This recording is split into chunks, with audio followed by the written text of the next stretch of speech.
Just imagine एक सुबह आप उठते हो और अचानक पेट्रोल और महंगा हो जाता, फ्लाइट टिकट्स शूट अप हो जाती, गैस सिलेंडर का प्राइस बढ़ जाता और आपके एसआईपीस रेड दिखने लगते हैं। रुपये और गिर जाता और धीरे धीरे बिना किसी ऑफिशियल अनाउंसमेंट के लाइफ बस थोड़ी और मुश्किल लगने लगती। अब यहाँ डिस्टर्बिंग पार्ट क्या है? ये इसलिए नहीं हो रहा क्योंकि इंडिया अचानक गरीब हो गया। ये हो रहा है क्योंकि दुनिया के किसी दूसरे कोने में एक वॉर चल रहा है। वॉर ऑयल को अफेक्ट कर रहा है, ऑयल डॉलर को अफेक्ट कर रहा है, डॉलर रुपी को अफेक्ट कर रहा है और रुपी ऑलमोस्ट हर इंडियन हाउस होल्ड को अफेक्ट कर रहा है। Think about that. हजारों किलोमीटर दूर चल रहा कॉन्फ्लिक्ट आपके फ्यूल, ईएमआई, ग्रोसरीज और फ्यूचर तक को क्वाइटली अफेक्ट कर सकता है। और जब एक्सपर्ट्स कहना शुरू कर देते हैं कि 95-96 रुपीस पर डॉलर हेल्दी साइन नहीं है, तब समझ में आता है ये स्टोरी स्टॉक मार्केट से बहुत बड़ी है। ये स्टोरी है कि मॉडर्न इकोनॉमिक्स एक्चुअली कितनी फ्रेजाइल है। पिछले कुछ महीनों में एक अनयूजुअल चीज हुई है। इंडिया की इकोनॉमी, जिसे कुछ टाइम पहले तक ग्लोबली सेलिब्रेट किया जा रहा था, अब स्ट्रेस के साइंस दिखाने लगी।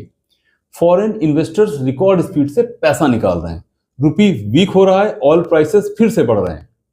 और काफी टाइम बाद इंडियन प्राइम मिनिस्टर ने पब्लिक में लोगों से रिक्वेस्ट की, कम गोल्ड खरीदो, फ्यूल कम यूज करो, अननेसेसरी फॉरेन ट्रेवल अवॉइड करो। अब एक सेकंड रुक के सोचिए। Indian prime ministers usually growth की बात करते हैं, development, big dreams, future opportunities, लेकिन लोगों को कंज्यूम कम करने को बोलना, ये एक कंप्लीटली डिफरेंट सिग्नल है।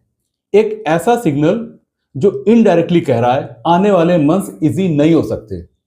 और मार्केट्स ने ये सिग्नल इंस्टेंटली फील कर लिया। इन्वेस्टर्स नर्वस हो गए, स्टॉक्स गिरने लगे, रुपी और वीक हो गया। लेकिन यहां एक चीज है जो बहुत लोग अभी भी प्रॉपरली नहीं समझ रहे। ये क्राइसिस सिर्फ मार्केट का नहीं है, ये एनर्जी का क्राइसिस है। क्योंकि इंडिया अपनी ऑलमोस्ट 90% एनर्जी इंपोर्ट करता है। मतलब जब ग्लोबल ऑयल प्राइसेस बढ़ते हैं, इंडिया का प्रेशर इंस्टेंटली बढ़ता है। ऑयल सिर्फ पेट्रोल को अफेक्ट नहीं करता। मोस्ट पीपल सोचते हैं कि ऑयल का इंपैक्ट सिर्फ पेट्रोल प्राइसेस पर होता है, लेकिन रियलिटी में ऑयल ऑलमोस्ट हर चीज का हिडन इंजन है। Transportation, food delivery, flights, factories, electricity, logistics, manufacturing, farming, आपके लोकल मार्केट्स में जो सब्जी पहुंचती है उसमें भी फ्यूल का रोल होता है। तो जब क्रूड ऑयल $90 से ऊपर जाकर $100+ क्रॉस करता है, इंपैक्ट साइलेंटली हर जगह स्प्रेड होना शुरू हो जाता है, स्लोली, क्वाइटली, रिलेंटलेसली। और अभी इंडिया की गवर्नमेंट कंज्यूमर्स को इमीडिएटली फुल शॉक फील नहीं करवाना चाहती। सुनने में अच्छा लगता है, लेकिन हिडन प्रॉब्लम क्या है? Government run oil companies massive losses absorb कर रही हैं। सिंपल लैंग्वेज में समझो, अगर किसी चीज की एक्चुअल कॉस्ट बहुत बढ़ गई हो, लेकिन आप उसे आर्टिफिशियली चीप बेच रहे हो, तो लॉस कोई ना कोई एब्जॉर्ब करेगा ही। और धीरे धीरे ये प्रेशर डेंजरस लेवल तक बिल्ड होने लगता है। फिर आता है अनकंफर्टेबल डिसीजन, प्राइसेस बढ़ाओ या इकोनॉमिक पेन एब्जॉर्ब करो।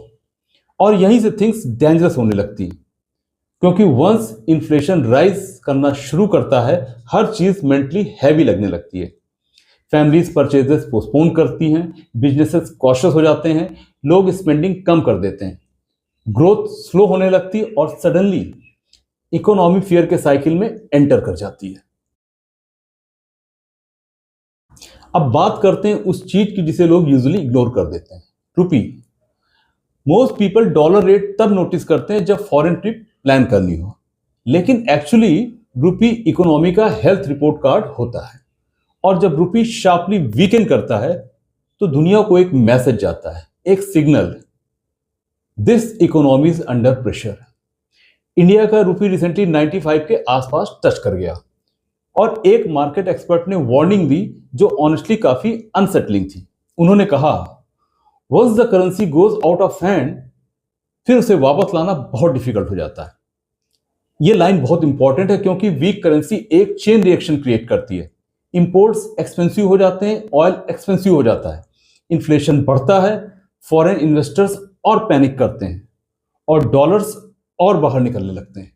फिर करेंसी और वीक हो जाती है, ये एक स्पाइरल बन सकता है, और स्कैरी पार्ट, ये चीजें ओवरनाइट कोलैप्स नहीं करती, ये स्लोली कॉन्फिडेंस को ड्रेन करती हैं, बिल्कुल एक छोटी क्रैक की तरह जो धीरे धीरे डैम को वीक करती रहती है।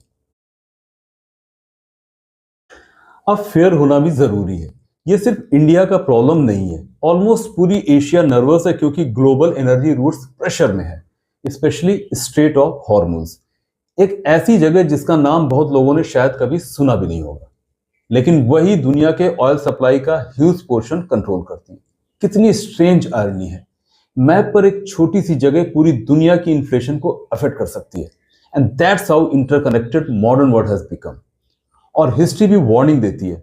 2008 में जब ऑयल प्राइसेस एक्सप्लोड हुए थे, इनिशियली कंट्रीज ने शॉक एब्जॉर्ब करने की कोशिश की, लेकिन इवेंचुअली कंज्यूमर्स ने स्पेंडिंग रिड्यूस कर दी, डिमांड कोलैप्स होने लगी और वर्ल्ड एक मैसिव फाइनेंशियल क्राइसिस में चला गया।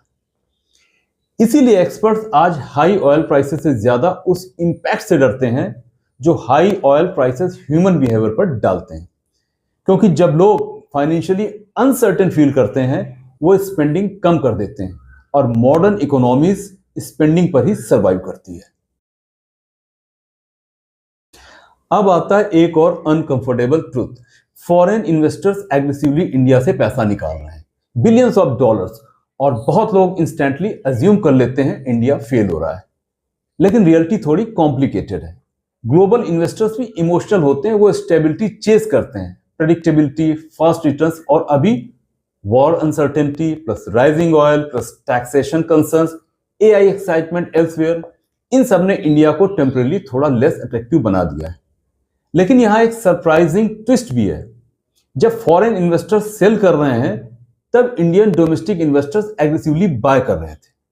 यह बहुत बड़ा साइकोलॉजिकल शिफ्ट है, क्योंकि डिकेड्स तक इंडिया हैवीली फॉरेन कॉन्फिडेंस पर डिपेंड करता था, लेकिन अब इंडियन इन्वेस्टर्स खुद मार्केट्स को स्टेबलाइज करने की पावर बिल्ड कर रहे हैं। यह क्वाइटली एक हिस्टोरिक शिफ्ट है। अब आते हैं डीपेस्ट ट्रुथ पर।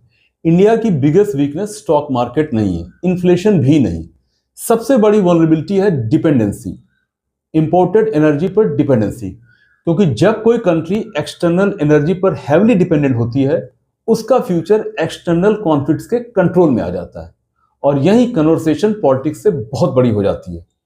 ये एक सिविलाइजेशन लेड क्वेश्चन बन जाता है। 1.4 बिलियन लोगों के कंट्री को ऐसे एनर्जी शॉक से कैसे प्रोटेक्ट किया जाए जो उसके कंट्रोल में है ही नहीं। और शायद इसीलिए इंडिया रिन्यूएबल एनर्जी में एग्रेसिवली इन्वेस्ट कर रहा है, सोलर, विंड, ग्रीन इंफ्रास्ट्रक्चर, क्योंकि समवेयर पॉलिसी मेकर्स एक इंपॉर्टेंट चीज समझ रहे हैं। फ्यूचर उन कंट्रीज का होगा जो अपनी एनर्जी डेस्टिनी खुद कंट्रोल करेंगे, ना कि उनका जो परमानेंटली इंपोर्टेड फ्यूल शॉक्स पर डिपेंडेंट रहेंगे। Think about that carefully. Energy अब सिर्फ इलेक्ट्रिसिटी नहीं है, एनर्जी इकोनॉमिक फ्रीडम है। अब इस कन्वर्सेशन को एवरीडे लाइफ में ले आते हैं, क्योंकि मैक्रो इकोनॉमिक्स एब्स्ट्रैक्ट लगता है जब तक वो आपके मंथली बजट में एंटर नहीं करता। और अगर ये प्रेशर और मंथ्स तक कंटिन्यू हुआ, तो ऑर्डिनरी इंडियंस ग्रेजुअली नोटिस कर सकता है higher fuel cost, expensive groceries, costlier travel, slower hiring, weaker business sentiment, reduce savings power और इमोशनल फाइनेंशियल फटीग। और ये लास्ट वाला बहुत इंपॉर्टेंट है, क्योंकि इकोनॉमिक स्ट्रेस सिर्फ फाइनेंशियल नहीं होता, साइकोलॉजिकल भी होता है।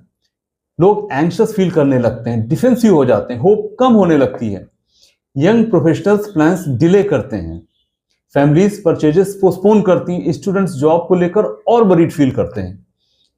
इकोनॉमी सिर्फ नंबर्स नहीं होती, इकोनॉमी कलेक्टिव कॉन्फिडेंस होती है, और जब कॉन्फिडेंस वीक होता है, ग्रोथ भी वीक होने लगती है। अब इससे पहले कि ये सब होपलेस लगे, स्टोरी का दूसरा साइड भी है। इंडिया वीक नहीं है, इंडिया स्ट्रेस्ड है, और दोनों में डिफरेंस होता है।